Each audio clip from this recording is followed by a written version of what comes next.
अस्सलाम वालेकुम वरहमतुल्लाहि वबरकातुहू। दोस्तों, आउं आहियां अली हसन अब्बासी। किताब आहे सिंध जी रेजाणी तारीख़ जा 6000 साल। मौज़ू तारीख़, मुसनिफ़ M.H. पंवर 1925 ईस्वीअ खां 2007 ईस्वी, सितारा इम्तियाज़। सहेड़ींदड़ ऐं सिंधीकार उमर सुमरो। छापो पहिरियों साल 2013 ईस्वी। छपाईंदड़ उमर सुमरो एकेडमी B138 ब्लाक 2 सादी टाउन कराची सिंध। किस्त 6 बाब 5। रेजाणी समाज में कुड़मीअ जो समाजी ऐं मुआशी रुतबो। रेजाणी समाज में हुकूमत या कुड़मियुनि जे रुतबे ऐं रहणी करणीअ मां पधिरो थींदड़ आम नमूनो ॿुधाए थो त पंजनि भातियुनि वारी हिकु ॻोठाणी आकए पुराणनि तरीक़नि सां 5 एकड़ ॿनी काहे पंहिंजी 1 साल जी पूरत अन्न उपाए सघे थी, जेकॾहिं उहे पंहिंजी समूरी उपत पाण रखी सघनि त। पर उहे ईअं नथा करे सघनि, छाकाणि त उन्हनि खे अन्न उपत जो अधु या अञा बि मथे बटईअ में ॿनीअ जे मालिक खे ॾियणो पवे थो, जंहिंजे ज़िमे रेजाणीअ लाइ पाणीअ जो बंदोबस्तु करणो हूंदो आहे ऐं रेजाणी सिरिश्ते जी खोटाई ऐं खाटीअ ते लॻंदड़ पोरिहे जो भार कुड़मीअ ते हूंदो आहे। अंग्रेज़नि कुड़मियुनि जी उन्हीअ ज़ोरीअ वंगार या छेड़ मां जिंदो होरियां होरियां करे छॾाई। पंहिंजी कमाईअ खे सहारो ॾियण लाइ उहे वांदकाईअ में ॿियनि वटि बिन घटि या परमारी अघनि ते कमाईंदा हुआ, थोरी वाधू कमाई या रुगो मानीअ ते। सिंध में ईअं सचपच अॼु बि आहे। कुड़मी समाजी तौरु ओछो या नीच लेखियो वञे थो, रुगो अछूतनि खां थोरो मथबरो। हिंदू ज़ात पात सिरिश्ते में वैश लफ़्ज़ पंहिंजी ॿनी करण वारे आबादगार या पाठशाला ते लागू थिए थो, हारपे ते ॿनी काइण वारे हारीअ या राहक ते न। संदसि रुतबो समाजी, सियासी ऐं मुआशी हर लेखे घटि आहे ऐं कानून लेखे पिणु।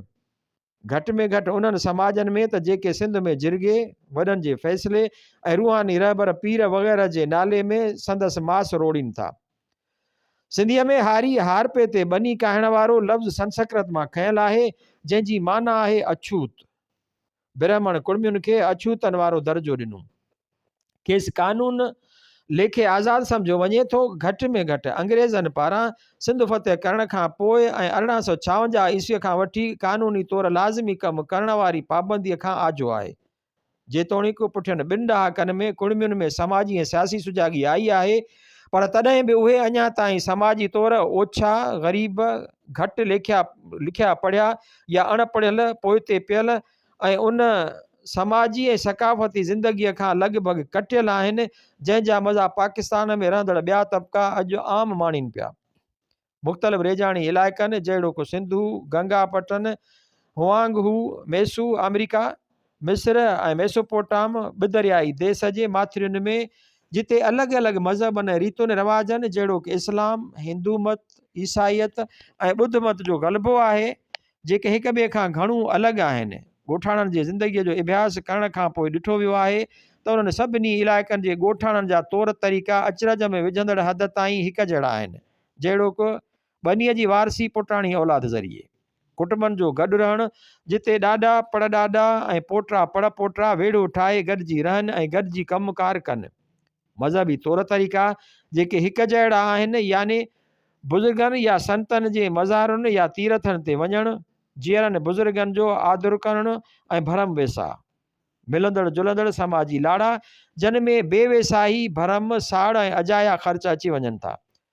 थोरी थकी ॿनी वारो करण वारो, जहिड़ो को ॻोठाणो, कारोबारी, कुंभार, कोरी, वाढा ऐं लोहार पिणु साॻे हारीअ वारे दर्जे में अचनि था ऐं सिंध में उहे पक सां ओछा लेखजनि था, रुगो शूदरनि या ॿालनि खां थोरो मथबर आहे।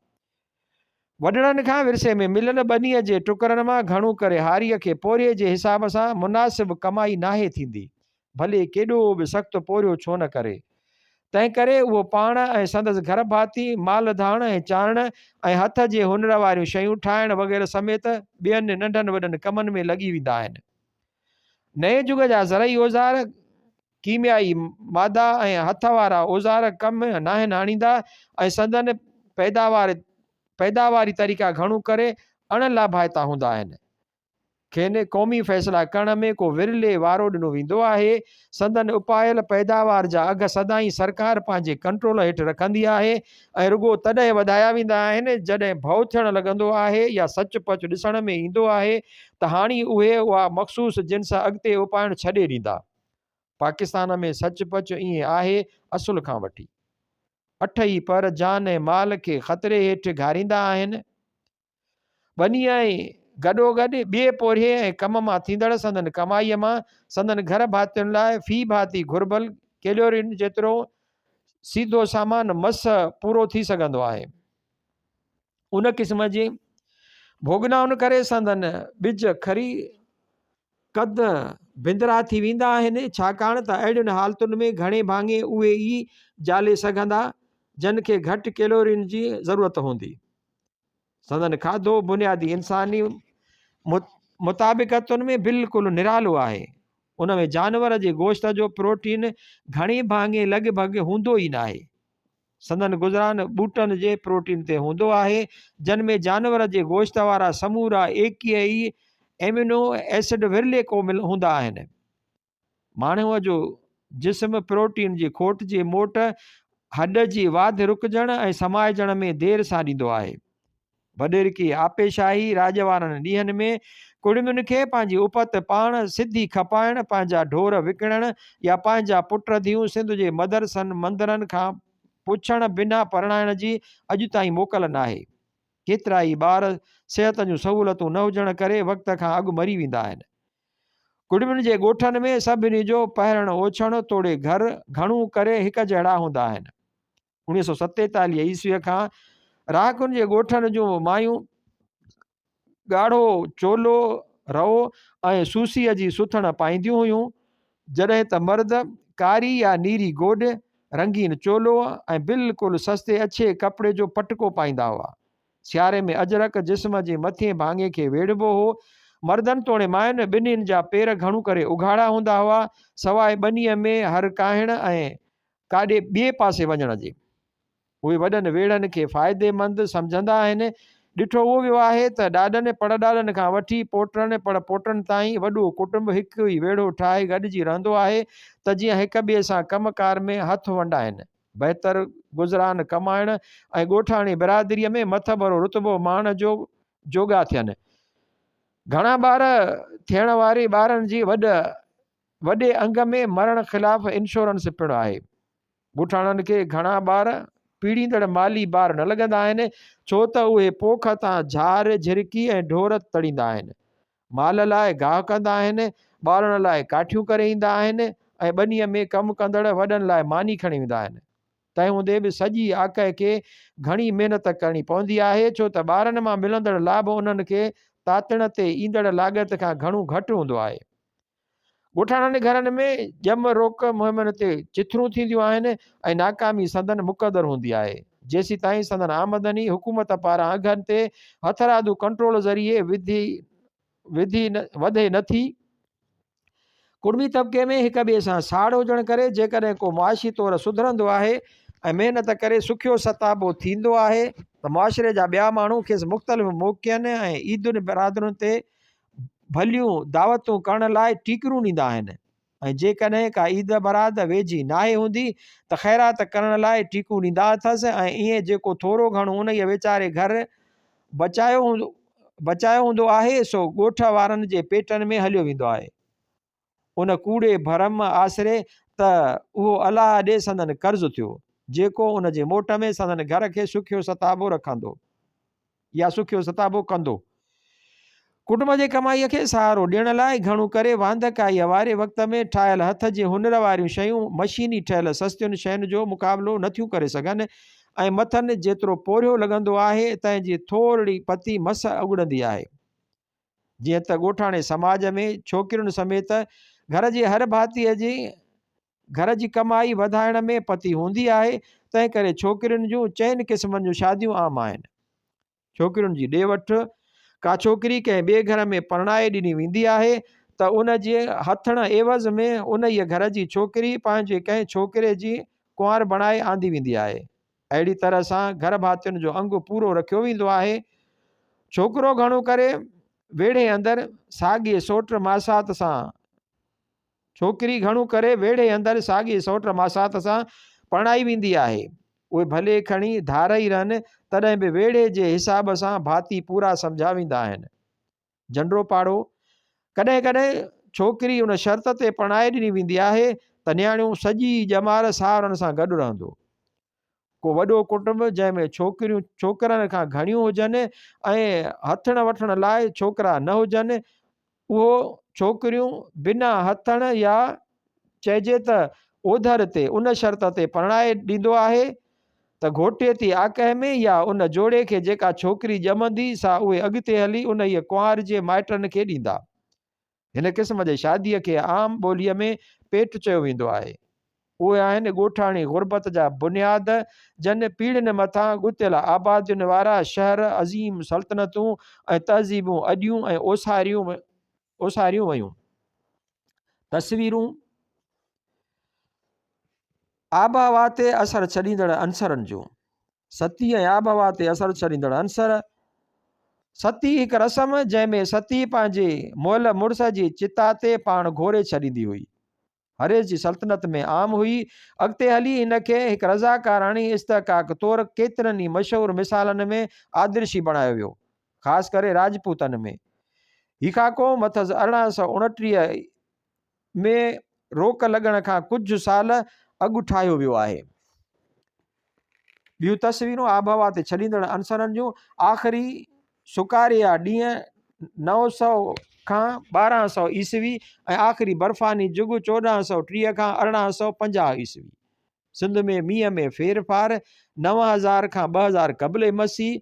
आख़िरी बर्फ़ानी जुग जो अंत 20000 क़बले मसीह खां हिन वक़्त ताईं। धरतीअ जो पुठियनि 9 लख सालनि दौरान सरासरी गर्मी पद। उत्तरीय अधु गोले जा पुठियनि 100 सालनि जा गर्मी पद। सिंध खे वेझो ओलह राजस्थान में पुठियनि 10,000 सालनि में पवंदड़ मींहं में फेरफार जी कथ। बाब छहूं आबहवा में फेरा ऐं सिंध तोड़े हिंदी रेगिस्तान में सकाफ़ती ओसर 9000 खां 1500 क़बले मसीह। सिंध खे वेझो लॻंदड़ थर रेगिस्तान जी आबहवा जे इबियास जो बुनियाद राजस्थान में समुंड खां परे वारनि खारे पाणीअ जे चइनि ढंढुनि सांभर 27 डिग्री उत्तर, 75 डिग्री ओभर, दिदवान 20 खां 27 डिग्री उत्तर, 35 खां 74 डिग्री ओभर, लंका रिणसर 30 खां 28 डिग्री उत्तर, 45 खां 75 डिग्री ओभर ऐं पुष्कर 29 खां 26 डिग्री उत्तर, 33 खां 74 डिग्री ओभर में पाणीअ जे लेवल खे बणायो वियो आहे। पहिरियों 2 हाणोकी हल्की सोक आबहवा वारी पटीअ में मींहं 25 खां 50 सेंटीमीटरनि जे विच ते, 3 सोक आबहवा वारी भाङे में ऐं पछाड़ीअ वारे हल्के घिमियल पटीअ में मींहं 50 खां 60 सेंटीमीटर आहिनि। इबियास पधिरो कयो त 9000 क़बले मसीह खां अॻु उते बिल्कुलु सोक आबहवा हुई। 9000 खां 8500 क़बले मसीह में आबहवा बिल्कुलु सोक खां हल्की घिम वारी जुग ॾांहुं चुरी। 8500 खां 7000 क़बले मसीह आबहवा फिरी विचोली घिमियल थी। 7500 खां 4000 क़बले मसीह तमामु घणी घिमियल आबहवा। 4000 खां 2000 क़बले मसीह तमामु घणी घिमियल आबहवा। 2000 खां 1750 क़बले मसीह तमामु हल्की घिमियल आबहवा। 1750 खां 900 क़बले मसीह ठूठ सोक आबहवा। 900 खां 400 क़बले मसीह सोक आबहवा। 400 क़बले मसीह खां 600 ईस्वी हल्की सोक आबहवा। थर रेगिस्तान जा हाणोका सोक आबहवा वारा, हल्की सोक आबहवा वारा ऐं हल्का घिमियल भाङा हिकु ॾाको मथे हुआ, यानी हल्की सोक आबहवा वारा हल्का घिमियल ऐं घिमियल भाङा हुआ। उन तरीक़े सां समूरो रेगिस्तानी परगि॒णो नारो, सखर ऐं ख़ैरपुर ज़िलनि ऐं खिपरे तालिके वारो रेगिस्तान सॾिजे थो। घिमियल आबहवा सां इंसान खे वॾो माल गाओ माहियो धारण में फ़ाइदो थियो ऐं अॻिते हली पछाड़ीअ में थर सिबीअ ताईं कोहिस्तान ऐं विचोली सिंध में ज़रई पोखूं थियूं। जेकबाबाद, लाड़काणे ऐं शिकारपुर ज़िलनि ऐं दादू ज़िले जे मेहण ऐं ख़ैरपुर तालुकनि में वटायल ॿनियुनि ते बोसी या दुबारी पोख जी वाध वेझ थी। हूअं न त ही सारियाल इलाइक़ो आहे जिते पोख खे पाणी जून ऐं सेप्टेंबर जे विच ते ॾिनो वेंदो आहे। 1 अगस्त ताईं सॼर चढ़ंदड़ सेक तर ताईं पहुचंदो आहे, पोइ उहो अक्टूबर खां होरियां लहणु लॻंदो आहे ऐं मई में तर खां 8 खां 12 फुटनि ताईं हेठि हलियो वेंदो आहे। उन ई ॿनीअ ते काहिजंदड़ दुबारीअ में मटर, चणा, तेली ॿिज, जव ऐं कणिक शामिल हूंदा आहिनि। मटरनि जी लोड़, मटरनि जो लाॿारो न पर लोड़ चइबी आहे, फरवरीअ में थींदी आहे। चणा ऐं तेली ॿिज मार्च में लहंदा आहिनि ऐं कणिक अप्रैल में लुभंदी आहे। को बि इलाइक़ो तेसीं ताईं ॾुखियाई न कंदो जेसीं ताईं उन ते ऊन्हारे में सारियूं पोखिबियूं ईंदियूं ऐं सेक सेप्टेंबर जे पछाड़ीअ ताईं तर जी सतह ते रहंदो ईंदो। हिन जो मतिलबु उहो थियो त सावणीअ वारी अवाइली रेजाणी पक सां कई वेंदी हूंदी। जेकॾहिं वॾी एराज़ीअ ते सियारे जा फसल कणा हूंदा त अॻु ई चयो वियो आहे त सिंध जो माण्हू 5500 साल अॻु सिंधु दरिया जी कचीअ वारे इलाइक़े में खॾनि, तरायुनि, कुंभनि ऐं ढोरियुनि खे आबकलाणीअ जे मुंद में भरजणु ॾींदो हो ऐं सरव में उन्हनि मां पाणी निकाल कंदो हो त जीअं सियारे में उते कणिक पोखे। रुगो दरिया जे पेट वारियूं एराज़ियूं रहबियूं हूंदियूं जेके सेप्टेंबर ताईं ॿुॾल हूंदियूं आहिनि ऐं उन्हनि मां पाणी पंहिंजो पाण वही निकाल थींदो आहे। इन क़िस्म जूं ढंढूं सिंध कस जे पासनि सां थी सघनि थियूं या मुखी चोटियारी ढंढूं ऐं ॿियूं नंढियूं खॾूं थी सघनि थियूं, ख़ासि करे लाड़ सिंध में। पर सिंधु तहज़ीब वारनि माॻनि जी पखेड़ खे ॾिसिजे त गुंजाइश घटि हुई। तस्वीरूं आबहवा ते असर छॾींदड़ अंसर। जबलनि ते गरम ऊचाइनि में आख़िरी बर्फ़ानी जुग खां वठी वणनि जे मथी कतार जी सरसरी ऊचाई। धरतीअ जो सिज जे चौधारी मदार ॾेखारींदड़ तस्वीर। ओलह राजस्थान में पुठियनि 10,000 सालनि में पवंदड़ मींहुं हाणोके जे भेट में सावणीअ जी चौमासीअ जो मींहुं मिलीमीटरनि में। हिन वक़्तु मुख़्तलिफ़ ऊचाइनि ते हलंदड़ हवाऊं। लैम्ब पारां तस्वीर कयल खाको 1982 ईस्वी सिफ़ो 31। धरतीअ जे सिज जे चौधारी हलण वारी मौसमी जामेट्रीअ जो तबई बुनियाद। मौसमी फेरो ऐं हालियुनि में कणिक जा अघ 1200 खां 1950 क़बले मसीह।